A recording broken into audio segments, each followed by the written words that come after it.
जी तो भैया नमस्कार। भोजपुरी में वो कहावत बा, वैसे वो कहावत हम पूरा तो ना कहम, मने अधो कहम तर वो समझ जाए। कहावत कुछ ऐसे बा कि हर भय से खर खाए, बाकी वो समझते बानी। जी तो मनीष भैया का वीडियो बनले बानी एएलपी के वैकेंसी के ऊपर। और वीडियो के सारांश ही बा कि मनीष भैया हर बार के तरह ये बार भी कहतनी कि हम बोले थे ना एएलपी का वैकेंसी बढ़ेगा, तो बढ़ गया नू।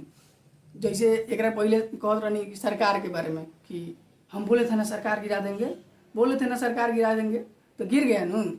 खैर सरकार गिराव में वहाँ के कितना माने योगदान रहे वो तो सबे जानता।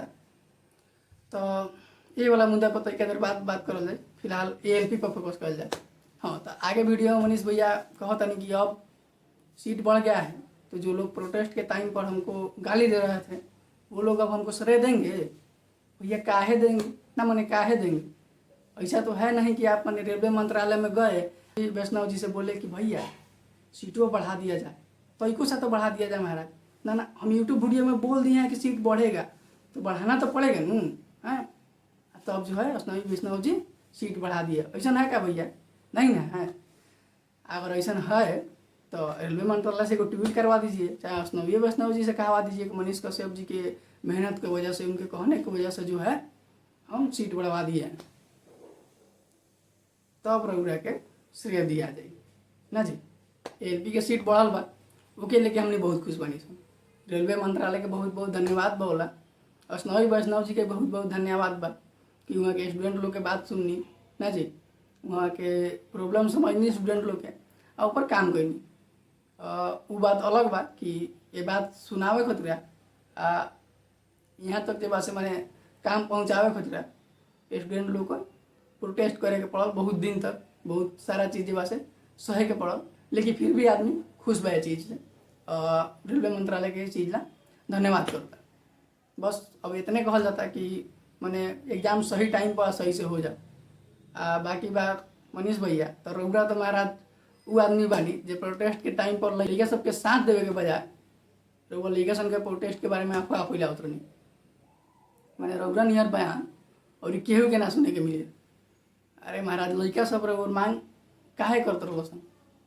काहे से ओकन के वो टाइम पर विश्वास रहे कि रुआ ओकन के साथ देम, ओकन की आवाज़ उठाए। ये वजह से ओकन के रोल मांग करते रह सके रउआ आई ओकन के बीच में, ओकन के बात बताई, ओकन के आवाज़ उठाई।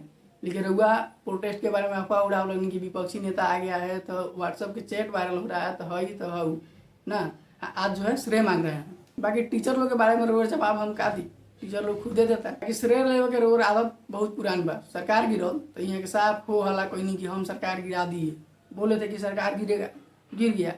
यही बात पर नू बेतिया में एगो पत्रकार रउआ से पूछ दिलक कि सरकार आप कैसे गिरा दिए, क्या योगदान था आपका सरकार गिराने में? तो आपसे जवाब तो नहीं दिया गया। अभी भी बता दीजिए कि मैंने कई गो विधायक रउआ काला से पार्टी चेंज कर, चाहे नीतीश कुमार जी कई बार आकर वह राय लेनी कि हाँ पार्टी भैया चेंज कर ली कि ना करी हैं, लेकिन गिरने के बाद में पूरा साफ पूरा श्रेय कि नहीं हम गिराइए दिए। तो खैर हर वीडियो में तो मैं कहीं नहीं महाराज कि ना हम पर वीडियो लोग इसलिए बना रहा है कि हमारे ऊपर वीडियो बनाने पर जो है उनको व्यूज मिल जा रहा है। बहुत बढ़िया बात बा भैया। तो मैंने रउअर गलती देखावे के बाद तो केकरा पर वीडियो बनो, दूसर केहू के नाम ले लिया। ऐसे तो भाई सब केहू डिफेंड कर सकता है, केहू गलती करे उसके बाद केहू ऊपर वीडियो बनाओ तो कहेगा ना ये वीडियो हम पर इसलिए बनाया जा रहा है क्योंकि इस पर व्यू आएगा। कैसे बात बा भाई। बाकी और हम का कहीं रउरे जौन कहे कहीं कमेंट में। नमस्कार।